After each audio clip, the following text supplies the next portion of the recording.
Hi everybody, I am on the Aleutian Ballad today. In season 2 of the Deadliest Catch, they hauled out a lot of crab on this boat, and yeah, we're going out on the Ocean Open today to see what we're going to catch. So enjoy it with us, let's go!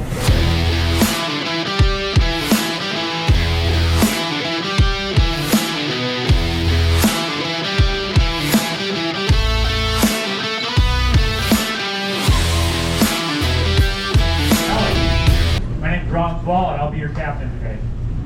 I spent 46 years in the Bering Sea.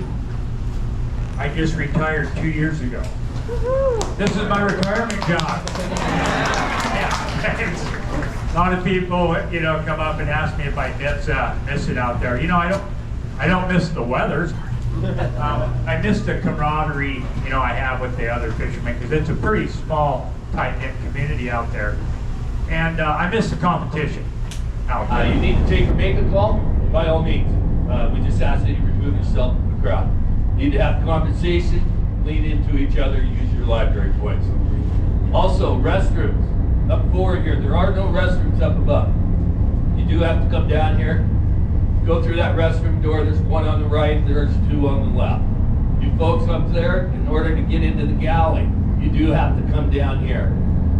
Right in behind that stadium seating, there is a galley sign. As you go through that door, almost immediately on your right shoulder, there will be a TV monitor.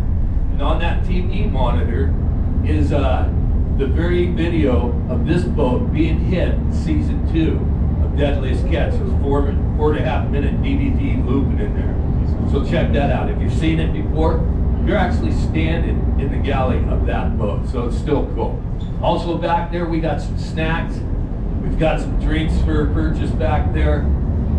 Probably one of the most significant things back there is this. You're on a Bering Sea king crab boat. Back there for purchase, 1 pound, half-pound boxes. Bering Sea red king crab. It's chilled, split in half, all ready to go. All you have to do is dig the meat out and drag it through the melted butter those girls got back there. Maybe your breakfast wears off, you'll check that out. There's a book back there as well. We'll talk about the book more than once. The reason being, we're very proud of it, and it does. It tells way more detail about how we got to be here, how we got to do this, and the lives behind the scenes of the Bering Sea crab fishermen. We're headed to a very special place. It is Annette Island. And it's home to the Tsimshian Native Americans.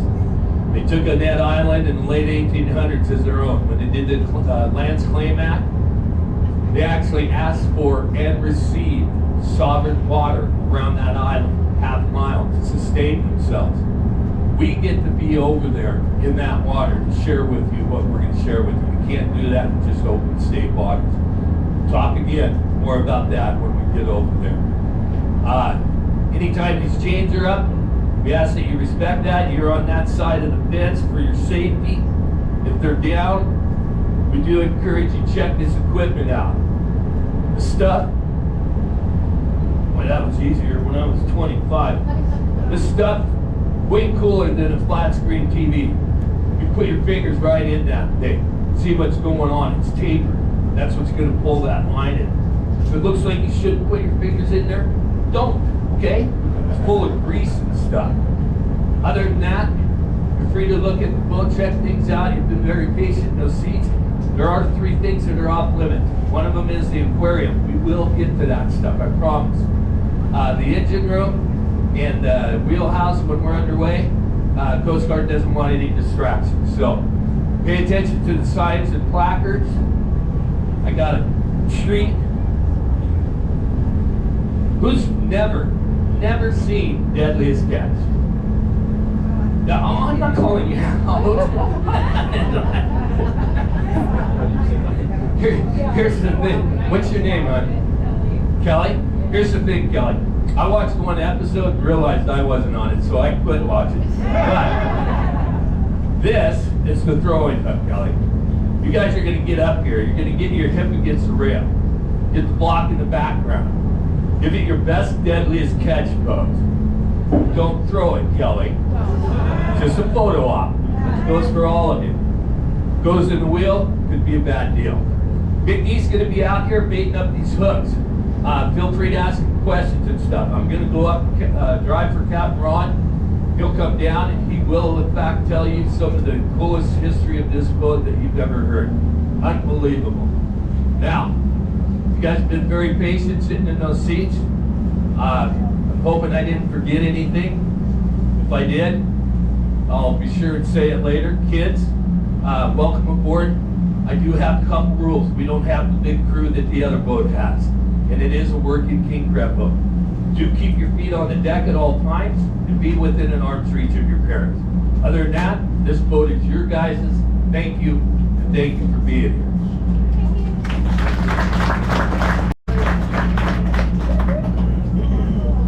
Pretty sure I was included in that. Whatever.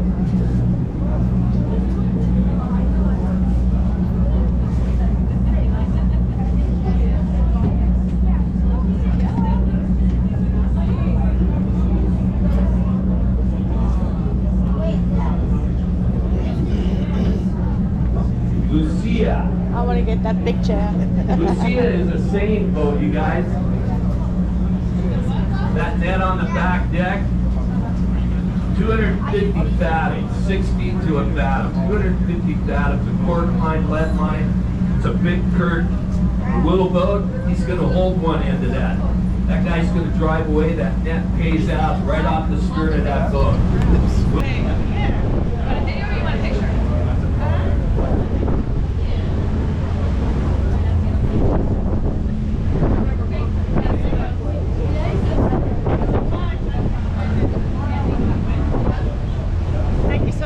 Appreciate it.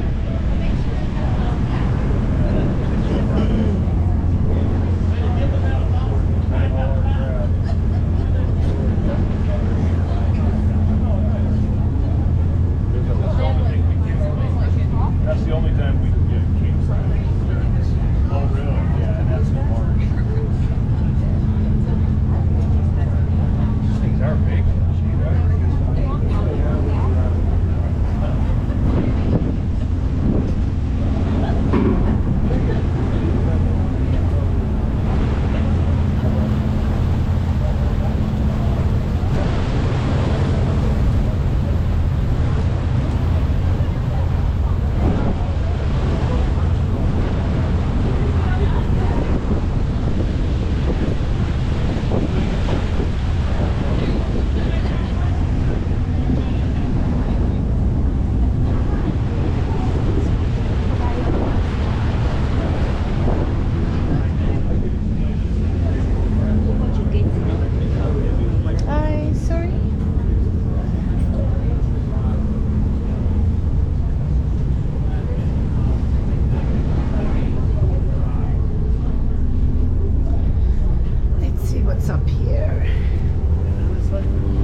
Perfect spot for a Titanic moment.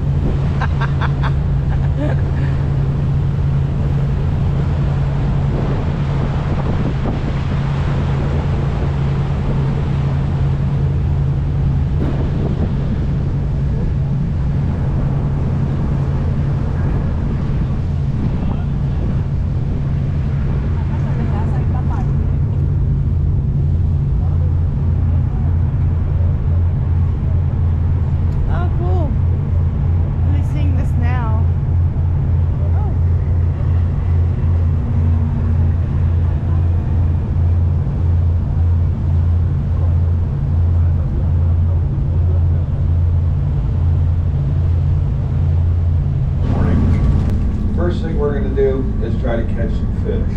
And that's pretty much what this boat would be doing if it was still working. When crab season was over, any boat that David had, we would put the hooks and line on, and we would start long lining for blackcod and halibut. And by long line, I mean just what I said. It's just a long line. It's got a hook every so often, and we'd have miles of it. This one's set up for blackcod. It's got a hook every 32 inches. If we were going to be fishing for halibut, we would have a hook every 7 feet. So, anyway, and when I first came to Alaska back in 1982, I came up here basically the long line. We did a little crabbing, but that's not what I came up for. And when we did, the only hooks we had available to us were regular old J hooks. I'm sure anybody who's gone fishing has used a J hook. And we would go out and set our gear, haul it back, sometimes 3, 4, maybe 5 days in a row, come in, sell our fish, go back out, come back in until the quota in that area was full, and then we would move to another area and do the same thing and work our way around the Gulf. Well, the very next year, a guy came up from Seattle Marine. He had cases of these. Anybody know what that one is? Yeah, it's a circle hook. Well, we didn't know what it was in 1983, but we tried it. And the way we tried it was on our halibut gear. Now, like I said, our halibut gear is spaced at 7 feet, but we'd have 600 feet of line in the tub. So that would leave us about 75 hooks on each tub. And so we would set 75 J hooks, 75 circle hooks, J hooks, circle hooks, whatever it took to get 1.5 miles or 2 miles, I don't remember how long it was. And then we came back and hauled it. Our first tub we hauled had J hooks on it, and it had 16 fish, and they were nice fish, somewhere between 30 and 50 pounds. I mean, they were nice fish. We knew we could make a trip in a couple of days with it. The very next tub had circle hooks on it, and 75 hooks, we had over 50 fish, and they were nice. They were, the smallest ones were 50 pounds. The biggest ones were bigger than anything we'd ever seen. We had fish on there that were pushing 300 pounds, and we had a lot of fish over 100 pounds, and it stayed that way throughout the set. So, needless to say, we never used J hooks again, but neither did anybody else. But what we figured out, you take this hook, this old J hook, and you put a 1/4 pound of bait on it, and a 250 pound fish bites it and swallows it, you're going to take it all the way down and just lay on it all night long. You go to pull it back, it's going to straighten out. I can straighten this with 2 fingers. It just doesn't have any structural integrity. It's just like a piece of bent wire. Well, you take this hook, do the same thing, and they swallow it down. I can run this through my glove, in between my fingers. It doesn't matter what I do with this hook. It's not going to catch my glove. That means that it's not going to catch the inside of that fish. He swallows this, it slides right up the way it went down. He turns his head, and he's hooked in the lip. And every single one of them will be. It was amazing. But it changed the industry a lot. In 1982, there was like 250 to 260 boats fishing long line in Alaska. By 1986, there was over 2,000. And they're fishing in the same area, and they're fishing the same quota, because they're not going to give us more fish just because we're better at catching them. So now you're competing with 10 times as many boats for a paycheck. So what do you got to do? You got to change the way you fish. And that's what we did. We put another guy or 2 on the boat, and we started running 20 miles of gear every single day, 7 days a week. Never shut down. Just kept hauling gear. And it was brutal. But we caught a lot of fish. Well, so did everybody. That leads to the second problem. Now you got all this bait going down in the same area that was supporting 260 boats. Now there's 2,000. You got all this bait going down, these fish coming up, bait going down, fish coming up. You can't do that without attracting a little bit of negative attention. You're going to get predators. And it started out with the orcas, or the killer whales. They would come by and just take bites out of your fish. Just ruin the fish, you couldn't sell it, and then they just leave half of it hanging on the hook. It was frustrating, and it made you mad, but what are you going to do? They didn't eat a whole lot, and we were catching a lot. So we just kept right on fishing. Well, 4 or 5 years down the road, their cousin, the sperm whales, showed up. And when they showed up, it was game over. I mean, these guys, you can't fill one up. We're talking Moby Dick. They would just, I'd be hauling gear. There'd be one sitting there 40 feet from me, just staring at me with an eye the size of a softball. And he's just waiting for his partner to come up so he could go down and take his place. We would come up to a set of buoys like we're going to here in a little bit. There might be 4 or 5 whales just circling that buoys, just sitting there. And if you haul that gear and you think you got 7,000 or 8,000 pounds on it, you'd be lucky to get 200 pounds. That's how efficient they were. They would basically floss their teeth with your gear. They would eat every single fish. It was horrible. Well, the guys fishing black cod had an out. They were allowed to switch to traps. I mean, regular like crab traps, but they modify them to catch fish, and they work really well. And the whales can't get into them. So those guys were catching their fish. But the guys fishing halibut, they didn't have that luxury. That's governed by a different body. It's called the International Pacific Halibut Commission. And for the last 135 plus years, they've said the only way you can sell a halibut is if it's caught hook and line. So those guys are out there with these, just trying to make a living right now. And they're just, instead of setting 1.5 miles of gear, they're setting 1/4 mile of gear, and they're running as fast as they can, and they're setting them 12 miles apart so they can outrun the whales. It's tough work, and that's probably why halibut's so expensive. But anyway, we set one of these last night. We're going to go haul it back, and then we're going to set this one. And what I'd like from you guys is if you could just keep your seats until we get this one in the water. That way nobody's standing up in front of anybody. And once we get done setting this one, we'll share whatever we caught with you. So, are you guys ready to go fishing? Yeah. Then we might as well. Let's do it. There's a difference between fishing and catching. I just leave that so I don't fall out. Yeah, okay, I leave it to the last minute. I'm just going to tell you to be careful. Yeah. Yeah, that's an Aleutian Ballad disclaimer. But the guy who owns this boat will tell you the difference between, oh, I drug it right over top of it, didn't I? That's no patience.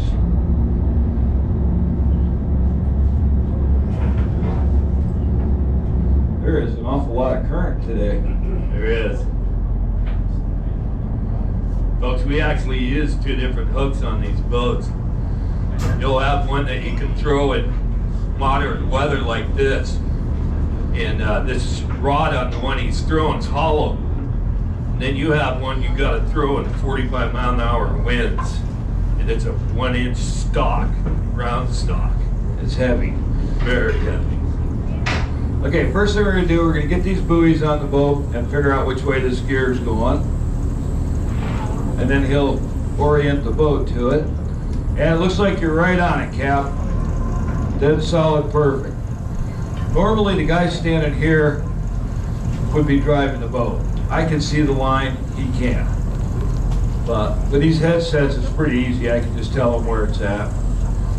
We tried it with hand signals for a little bit, but it didn't work very well. It didn't take them long to figure out I only know one. It wasn't a thumbs up either. No, it's not very helpful. We're getting pretty tight here. You want to turn to the starboard hard? Thank you.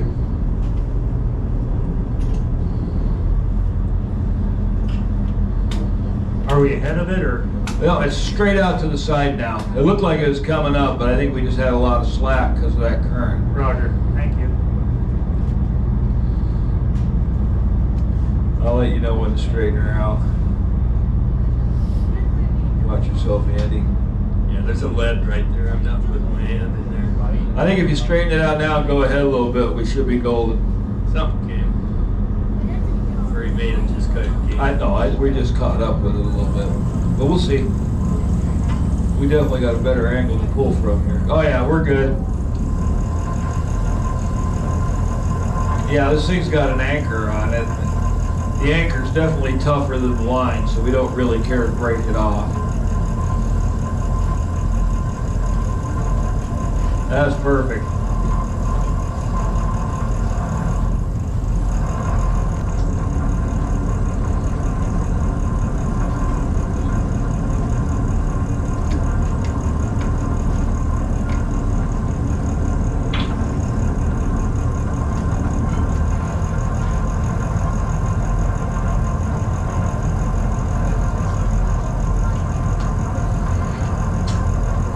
Yeah, when we were longlining that much gear,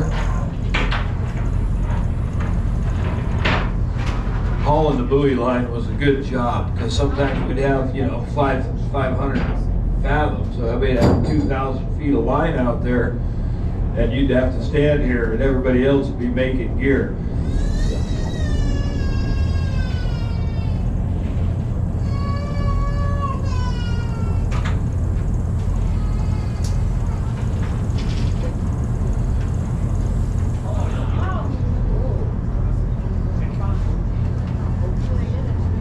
Break the lip.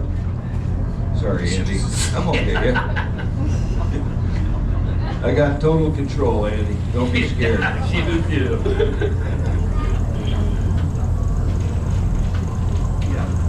Kind of a hot bottom down there. Huh.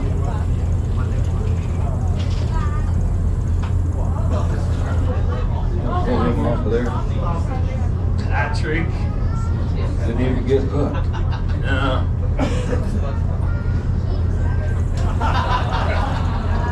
There we go. Nikki, what did you do? You upset somebody on here. Yeah.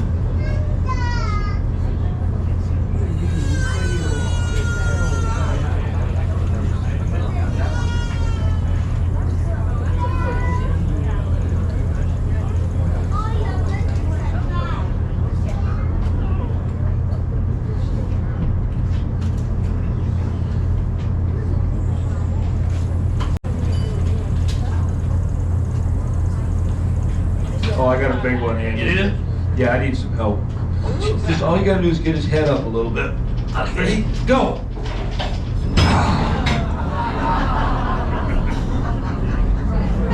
I don't know what to tell you. I don't know whether I should feel bad about that or...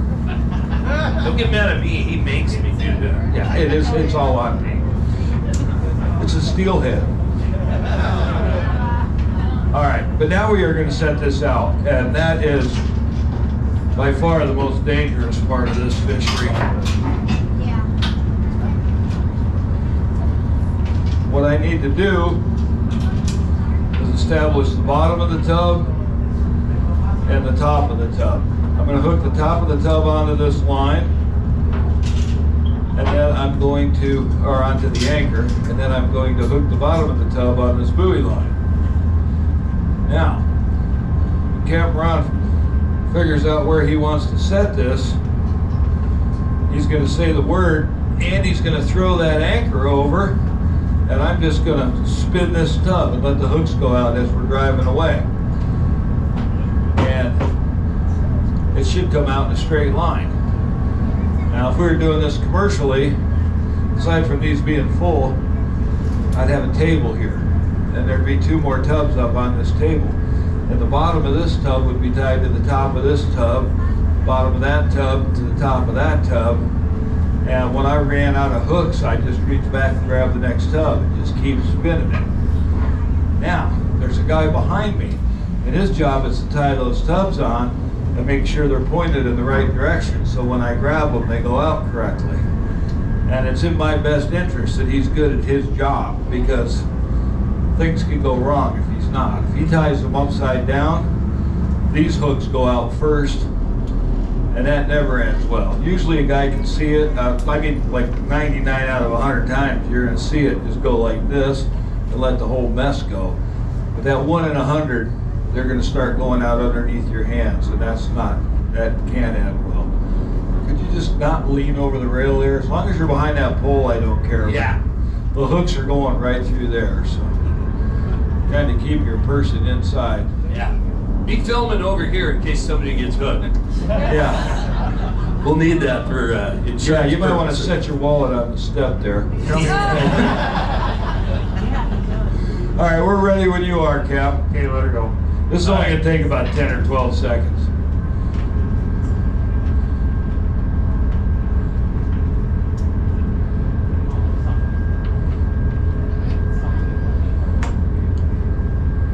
Okay, Andy. All right.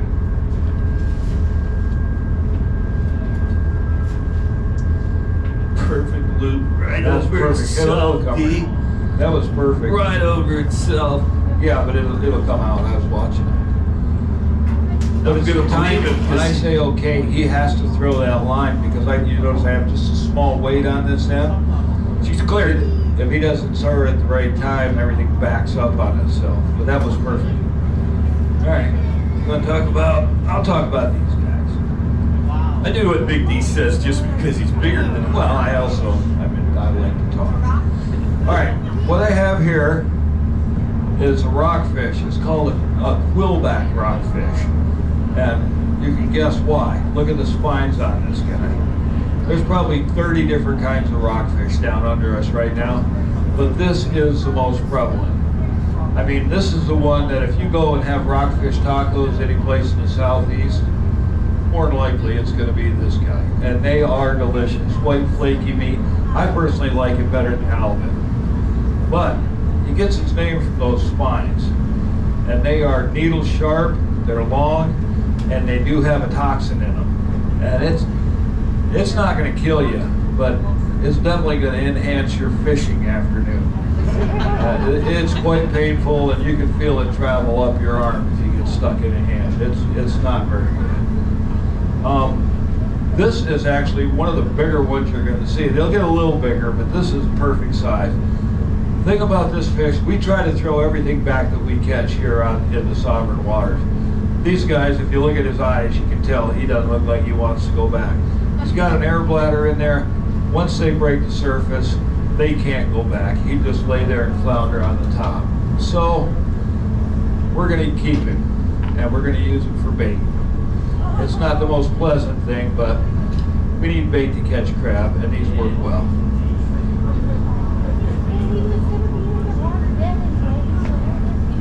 And we got another kind of fish here. You want to tell them about this one, Andy, while I walk around? Sure. You get your picture taken, I'll do the work. Yeah, you do all Okay. This is Hydrologus colii. And what that means in Latin, and I love Big D's line, that's the extent of my Latin. It means water hare, okay? And the reason he's got that name, in his upper lip, he has a split, just like a rabbit or a hare. We call him the spotted ratfish, obviously, because of the spots in the tail. The coolest thing I can tell you about this fish is it's immune to every disease known to fish, which is just crazy. It's cartilaginous, you know, he's spun off millions of years ago. But he's got those big eyes for collecting light on the bottom so he can see predators. His whole nose is one sensory for hunting food. That is your Hydrologus colii. Folks, we're going to drop the chains here. Do you guys have ratfish where you live? No? Do you have catfish? Yeah. There you go. Get rid of your catfish, you'll have ratfish. Feel a little better about the anchor now, don't you? I don't know if these things are up chasing salmon or what. We'll take a look. This is Walden Rocks. Yeah, go ahead. This Walden Rocks, and it's right in the middle of Nichols Pass.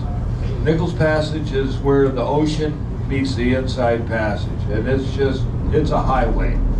There is tons and tons of marine life comes through here, fish, and we have a predator that lives on that hangs out on these rocks. It's just a harbor seal, but they hang out in huge batches if they're here. A lot of times at low tide like this, they're out hunting. See, there he goes. They know it's feeding time, huh?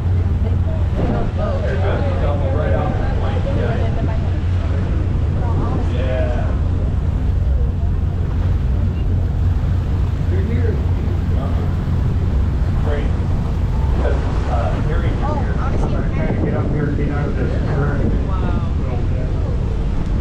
Really rich. Chase.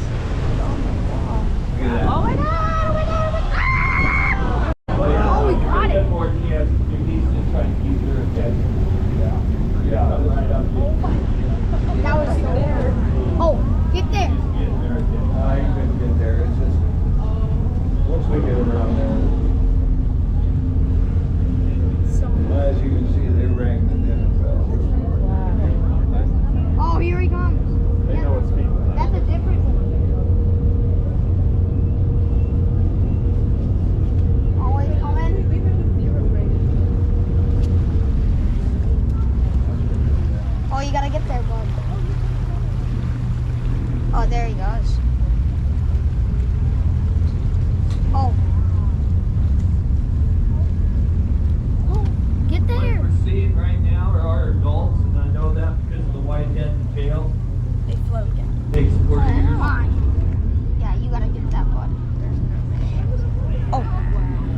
That red sign on the beach, that does the dog consent of reservation. This is the plan.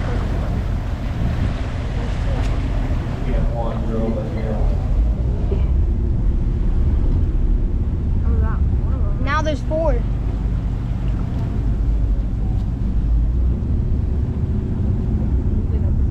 That's cool. Is Mom seeing this? Yeah, Mom is right. Oh, get that. Oh, yeah.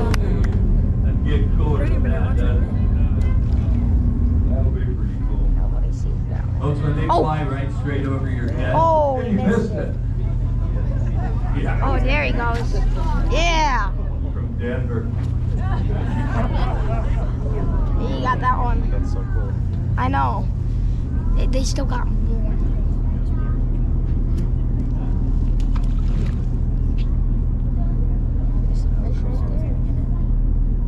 He's probably not. Those are actual fish, too.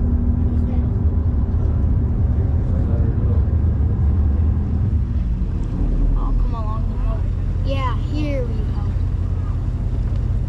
Come down, bud. Oh, there's one.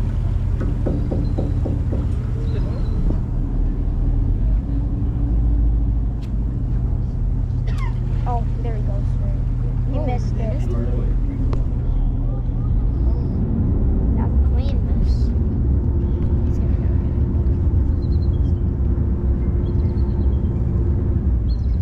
No, there's 5 of them. No, there's 6. All of them are coming. Oh, get that. Yeah. That's cool. That's just unreal, isn't it? Yeah. They could catch better than me.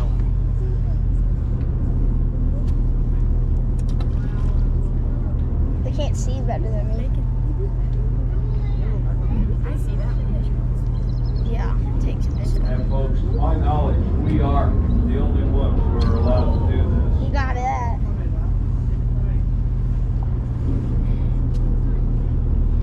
Oh, nosedive. That is cool.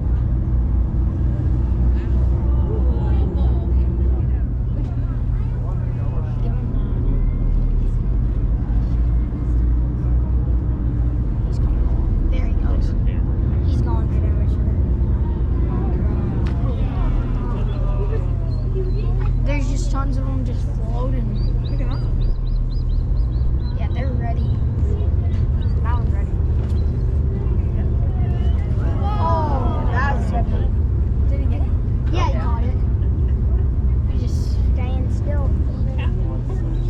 They go up in the branches and like see there's 2 right there. There's one right there. I'm gonna let them set the trees for a second, see how many of them pile up there. And then fly back to get some more. Yeah, because there's tons of them. They fly Oh. right over Oh. you. Look how big that wingspan is. Did you get it? What? Of that? No. No, You- like others. Oh, yeah, yeah. Here, you want to do something? This is cool. You know how to do that. This is the most bald eagles I've ever seen in my life. I know. You just do this button and this button. Longest recorded living one I'm aware of was 32 years, but it was in captivity. I'm gonna get repositioned here, okay, Big Pete? Do what you got. Thank you. Do what you gotta do, Cap. Just not letting them hang out. Take a picture of it there. Up there on the tree. Right There's there. one. Oh, and then there's 3 right there. This tree right there, too. This one right here. No, get those 3. And then there's one more. You have like a steel shot.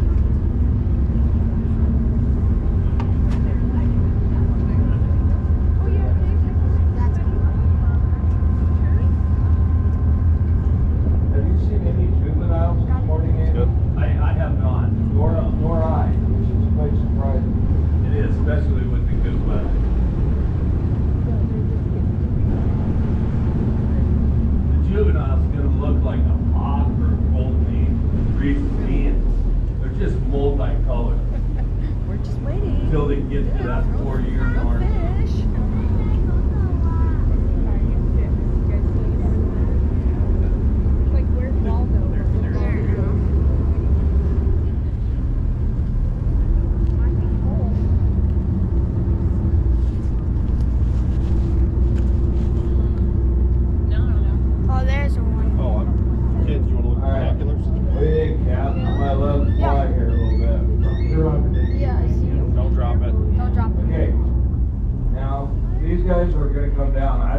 largest part of their diet is fish.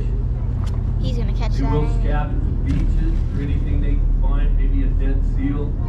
They might find a dead deer carcass in the woods, a bear kill. They'll do whatever it takes to survive. One of them is still there. Take a He got animal it. off the beach.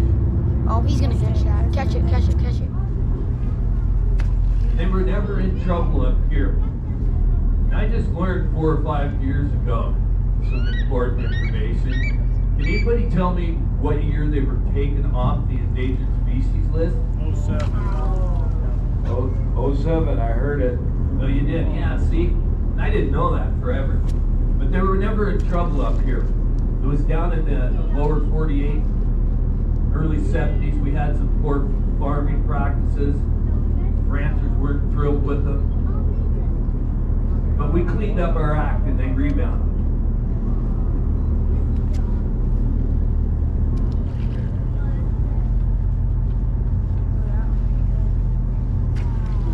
He got it. Yeah. I wanna see one catch it again. Oh, get They're that. not designed. Oh, that was a good catch, Dad. Nice snag. They're not designed to be a water bird. They have talons, not webbed feet. But they can't swim. Get it. They get into a fish that's too big to lift out of the water. There's just a fish right Paddle here. themselves to the beach using those wings. And it's not real graceful, but it is effective. They'll get to the beach and deal with that fish there. Yeah, that'd be kind of He saw it, I think. Yep. All right. Well, we are the Bering Sea Crab Tour. Let me just get that one more. There we go. All right. Well, what do you think of that, Get folks?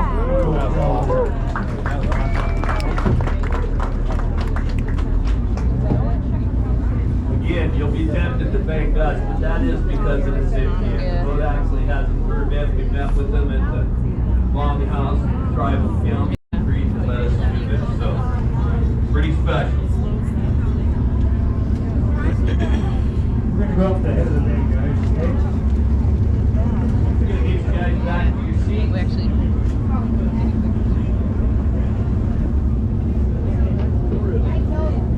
Get the chains up, regain control. You were unable to get a photo of an eagle. Photography is not your calling. Can I see that spine fish thing? Don't be too hard on yourself, Bill. You can download them off the internet. Can I see the spine fish thing? Or not 1 now? second. Okay. Pretty cool, yeah. That's it. Time's up. Thank you. Yeah, you get ready for bed tonight. You thank Cynthia for that.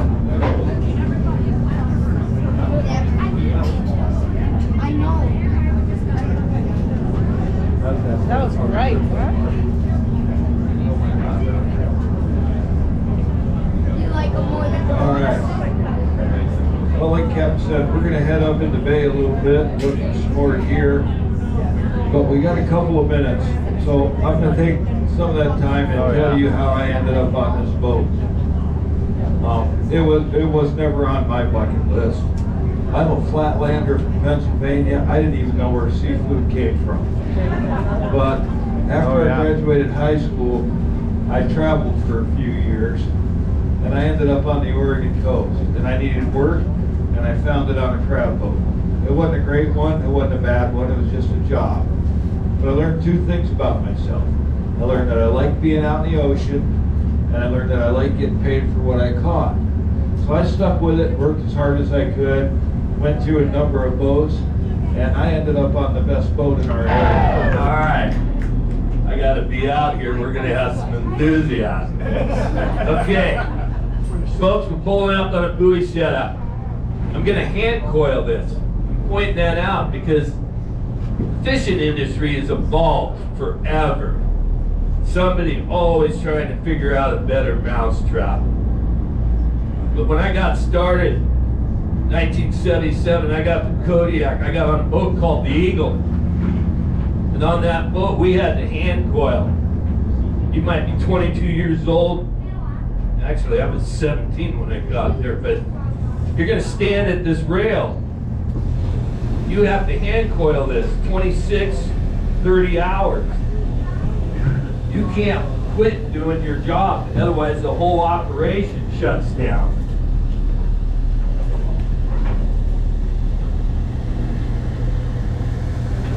But as the industry progressed, people found out some other equipment.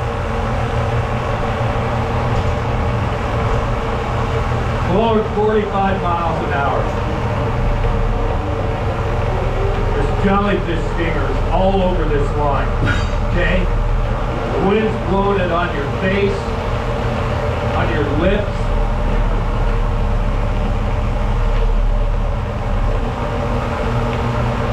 That's a noisy line.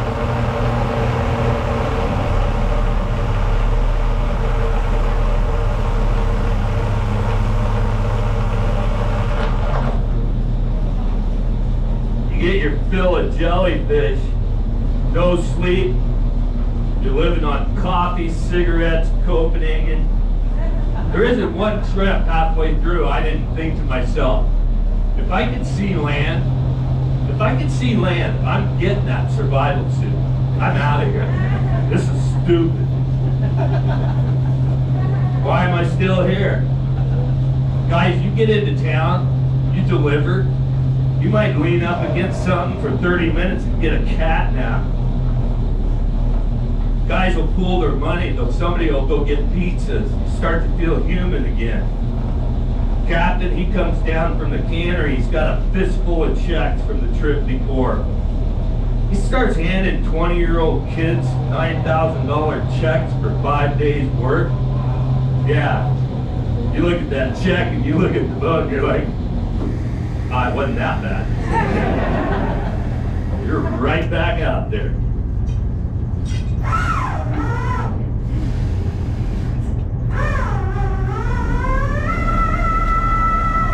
Alright. Look at that. Got some critters there. Now, I told you things are evolving all the time. What's going to happen is this boat would hold 160 of those square cages. My boat only holds 60 of them. I got a small boat. But when they say, here's 7 million pounds, you guys go catch it, I'm not competing. Somebody figured this out. There's a pucker string. I undo that, that bottom web opens up. Now I can start stacking them like cereal bowls. Now I'm taking ahead 160 opportunities to the ground. The way it works, we've got this bait jar. It's perforated with holes. Squid and herring, most popular bait we use. Fish is 360, current's pushing that sand around, these guys smell it, and here they come. Right up the side, just like that. And then you got them. All right. Now what we got are box king crab, BOX. They are in the king crab family. They taste just like king crab. They actually have more meat per pound than the king crab. Quite hard to catch. They're so hard to catch, in fact, that you won't find them in the market, you won't find them in a restaurant. Nobody processes them, and nobody targets them. And it's a shame, because I think they're the coolest crabs we catch. I mean, when they're all closed up, they look like a rock, opened up, Optimus Prime. But when you guys hold them, you're going to put a couple fingers right here in their belly, thumb on their back, and just hold them like a sandwich. All right. What I got here, Paradise Tanner crab. You're gonna hold this guy out on the ends of his legs, okay? Don't hold him like Big D's. He'll come down and get you, and that hurts. You guys are gonna come out of those seats. We won't get everybody on the deck. We'll get as many as we can. We'll come up into the stands. I'm gonna have a lot of stuff on this table here. You're more than welcome to hold it. As far as I know, most of it's safe. No, we wouldn't let you do anything. It's gonna hurt you. So, come on out here, whoever can. Like I said, girls are gonna collect some stuff. They'll go up in there. Would you mind video recording me while I hold it? Where do I hit, hon? Yeah, you just hold it. It's recording. Oh, okay.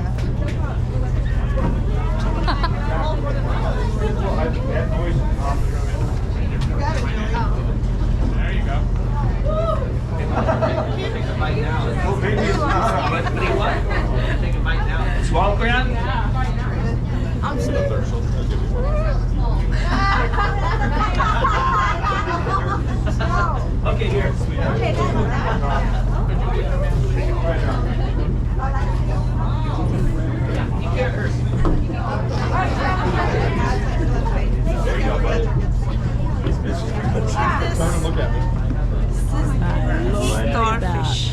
Well, I'm getting a free show from you. Good. What is that? It's a starfish. Yeah. Do you want to feel it? No, feel it. It feels strange. No, but feel here. Yeah, it's pricky here, huh? Yes, but feel here. Okay, yeah. It's strange. It's okay. It's like fingers. It's starfish, but feel it here. It's like it's this like the skin section. She's narrating herself.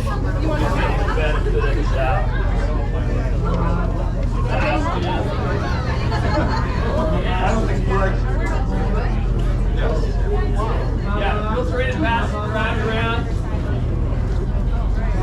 I don't know what I'm doing. She says this, just hold it.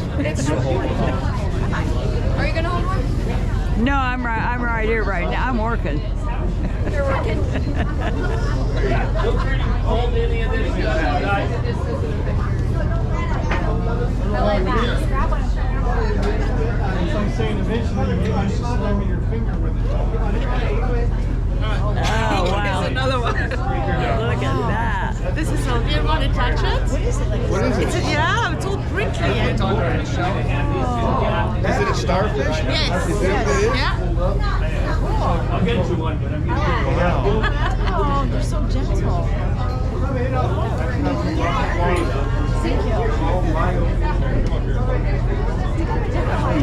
Hard to tell what it is.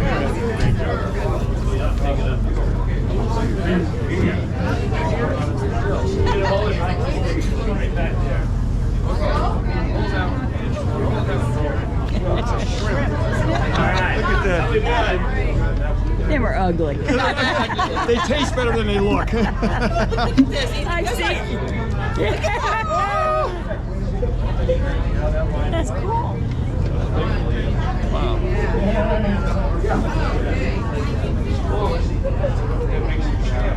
You can drop them in there.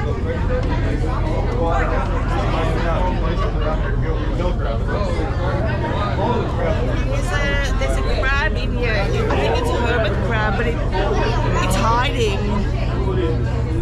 Wow. So when it's on there, it walks, but it's right in there. Yeah, I see it.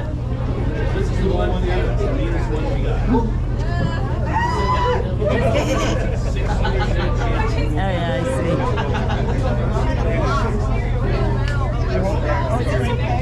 There. All right, I'm looking for people that haven't had an opportunity. Very cool.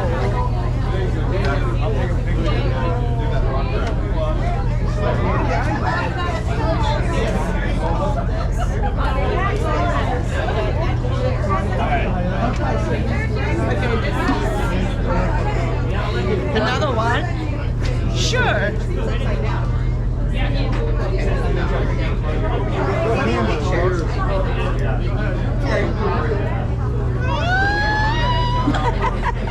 It's touching me! Look at it! It's like pushing into my face!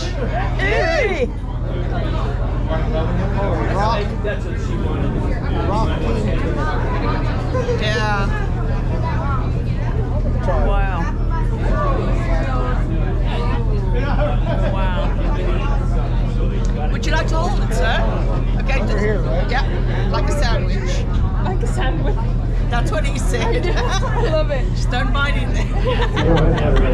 All right, Going over. everybody got a chance, right? Walks away.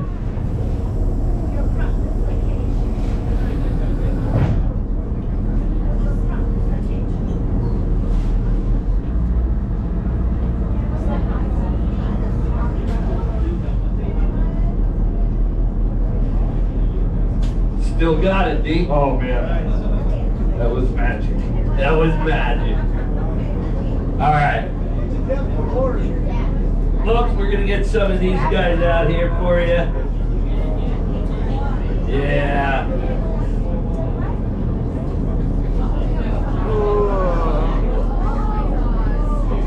Yeah.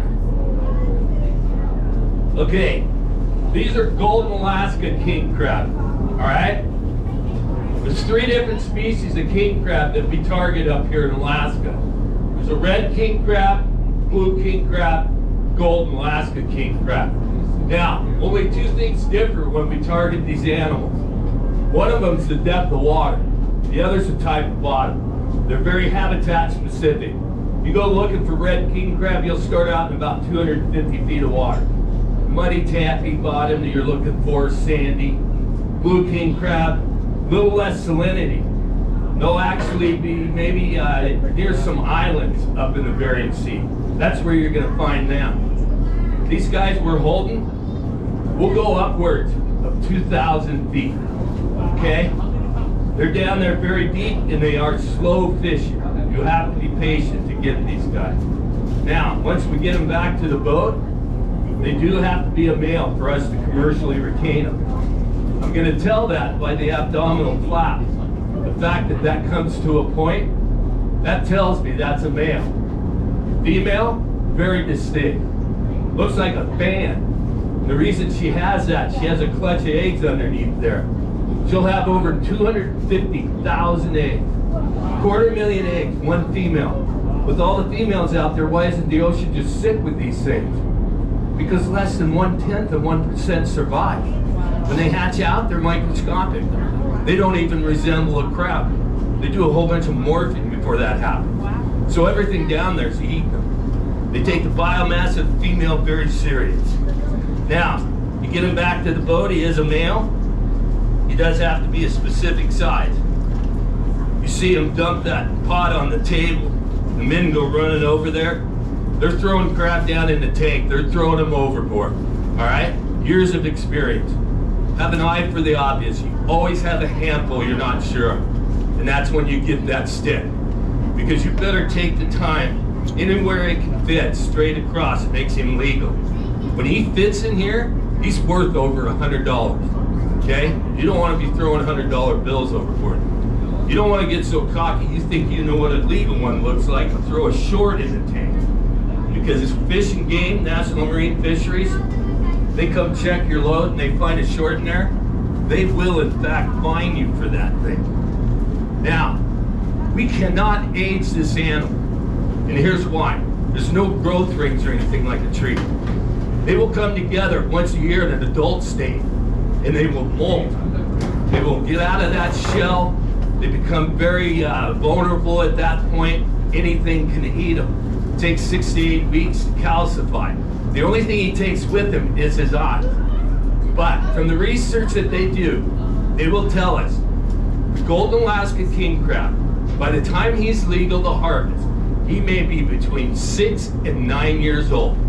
Pretty big span there, because it depends how healthy that membrane is inside, determines how much bigger he'll get. So he might go a ½ inch, he might go an 1/8 inch. Just no exact science. They think these guys get upwards of 16 years. They think the red king crab might get upwards of 25 years. Blue king crab, they think they're going to top out 13, 14 years. Again, no exact science. We try to harvest them on the end of that lifespan. That's where they get that number for measuring them. They tell us 6.5 because they don't want those young recruits getting taken out of the breeding program. They're hoping we catch the ones that are on their way out. You see that one inside the galley, mounted on the wall there? That was 9 inches across the back and weighed 13 pounds. There's one up in Alaska, 26.5 pounds. It's mounted on a bar wall up there, the village bar. But it's a red king crab, and they are the biggest and the oldest. One of the things is people worry about, do they get tough as they get older? No, it's a brand new crab every year after an adult, right? They activate themselves, they refill themselves with meat, so the meat's never more than a year old. It goes on, you guys. If you need to know more, Google it. I did. We're going to pull up on a king crab pot here. And this is the workhorse of the Bering Sea. It's a 6.5 by, I fish this pot more than any other pot up there. They make them bigger and smaller. We used to put these king crab in that pot. And we would pull that pot up, and it was a true ooh-ah moment, land the thing. But out of 16 crab, we'd only have 5 live ones. You have a 30-pound octopus in the corner, it's a mountain of shells. He'll look right at you, like that when I got here. No, it wasn't. They think it's an all-you-can-eat buffet. So, we shell down this water. We keep these guys on board so we can share them with you. Cut down on that predation, and cut down on the numbers that we need. We went ahead and took that empty pot. We staged it with replica crab as if it were fishing in a way that we are looking for that pot to look. Folks, we stand at this rail 6-7 hours pulling blanks, they call it. Nothing in the pot. Everybody's daubers down. The captain, he's rifling them down your throat because there's no crab to sort, all right? Everybody's not in a good mood. So we set this one up to show you what we're looking for when we start out a trip. And I'll get to that when it comes up out of the water. You're also gonna see some colorful tags on this thing. Get asked it, you look past the colorful tags for now. Concentrate on me and Big D will tell you how that pot works, what's going on with it. And Cap Ron, he'll come out and tell you a little bit about the tags and what's going on with that. Right now, let's get the workhorse of the Bering Sea up here. Oh, short. Who's my buzzer? Well, yeah, it's about the recovery. Crying out loud. 65 years old, you're lucky I got it at all. Pick on me. That's 25, I'd be up in those stands finding out who was doing the buzzer.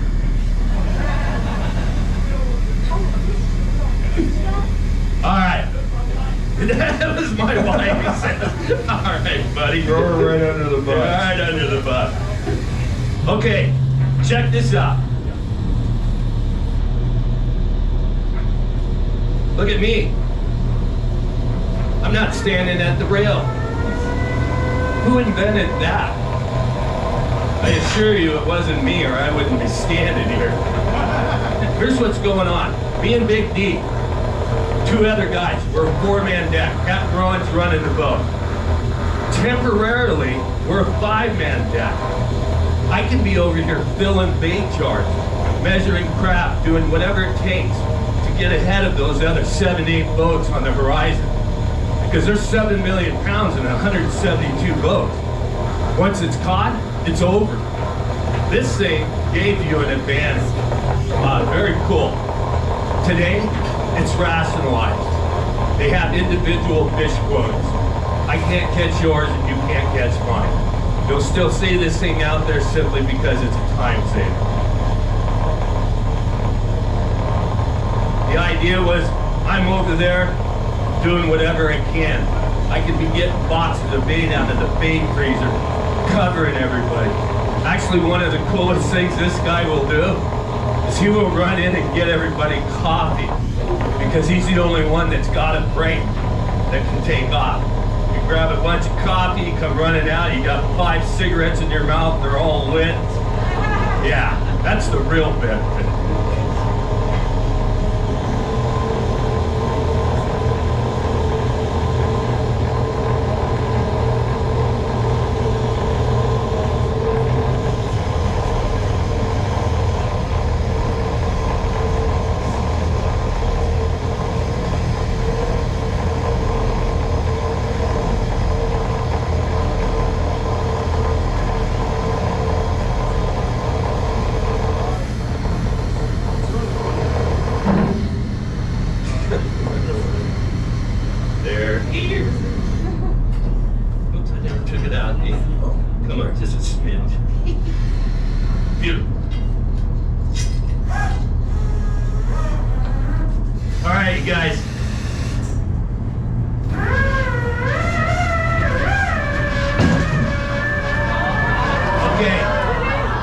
Here's the crazy thing, okay? They refer to this as mild steel. 750 pounds of mild steel. There's nothing mild about it when you're trying to land that 20-foot sea. Now, we have 160 pots on the boat. We set half of them. Might take 8-9 hours. They were there last year, it doesn't mean they're there this year.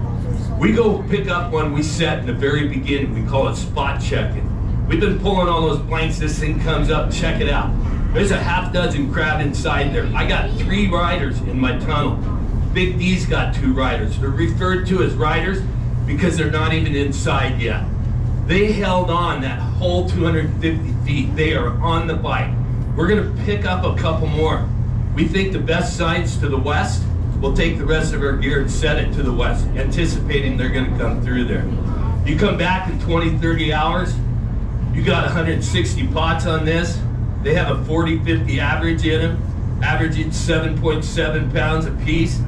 You might be getting $22 a pound on the market.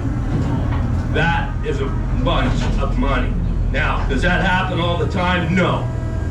But that's what gets us up there. We never know when it's gonna happen again. All right. First thing I'm gonna do, I gotta set this pot down on those hooks pretty quickly, keep it from moving around on the deck. But then I have to secure the top, and I'm gonna use what they call dogs. It's just 2 hydraulic hooks that come in and hold it, center it, and hold it tight to the launcher. Now it's stable. I can move it around. I'm gonna pick it up flat. As soon as I do that, a couple guys are gonna wheel a table right underneath here. A couple other guys are gonna take these straps off and they're gonna flip this door up. Now the crabs are ready to come out, so all I have to do is dump them out. And when I get up here, I'm gonna shake this handle and that should get them all out. Then I'm gonna put it back down. The guy's gonna go in there and change the baits, get any stragglers out. They're gonna shut that door and that pot's ready to go. It doesn't spend a lot of time on the launcher. It's bang bang, it's quick. But everything's important, but very few things are as important as these little dogs. I don't put the dogs on here in this flat bay. If I was to shake that handle, this thing's gonna jump off and hit that cage. Now, if I'm in the Bering Sea and I don't put the dogs on, this boat's going side to side, up and down. We got waves coming over there. We got about a 3-foot ring of ice around the bottom. We're gonna have 750 pounds of angry steel that's gonna stop when it hits that wall. And it's gonna take everything out between here and there. And everybody's seen it. And it's just something you don't wanna see on your watch. You need to pay attention and you need to be vocal. People need to know what you're doing when you grab a handle over here. Like right now, I'm going down. All right, coming down. Folks, we have 2 fisheries, snow crab, king crab, 1 set of gear. It's expensive, but you do accessorize that gear because the animals are so different. When I'm king crabbing, I got a 9 by 30 inch opening. Lets that big cumbersome king crab body slip right through there. I've got escapement mesh up front here. What that does is it lets the juveniles and smaller females sift out of there so we're not handling them. I go snow crab fishing, I'm gonna drop this canner hood, restricting that 9 inches down to 3 inches. That gets that little flat guy in there, and these guys can't get in there, and we're not harassing them out of season. But my little flat guys are gonna go right out front here. So I got a tanner panel, I drop that down, restricting the size of that mesh, and that keeps those guys in there. One of the things we do with all of our pot fishing, we have what we refer to as rotten cotton. We sew a hole in that pot. We cut a hole in it deliberately and then sew it up with rotten cotton. On a king crab pot, it's 18 inches long. And the reason we do that, it's designed to rot out 35, 40 days. So they're not down there doing the thing called ghost fishing. Everything can just come and go as it pleases after that time. All right. Okay everybody, well this was a lot of fun. So whenever you find yourself in Ketchikan in Alaska, make sure to book yourself on the Bering Sea Crab Fisherman's Quest tour.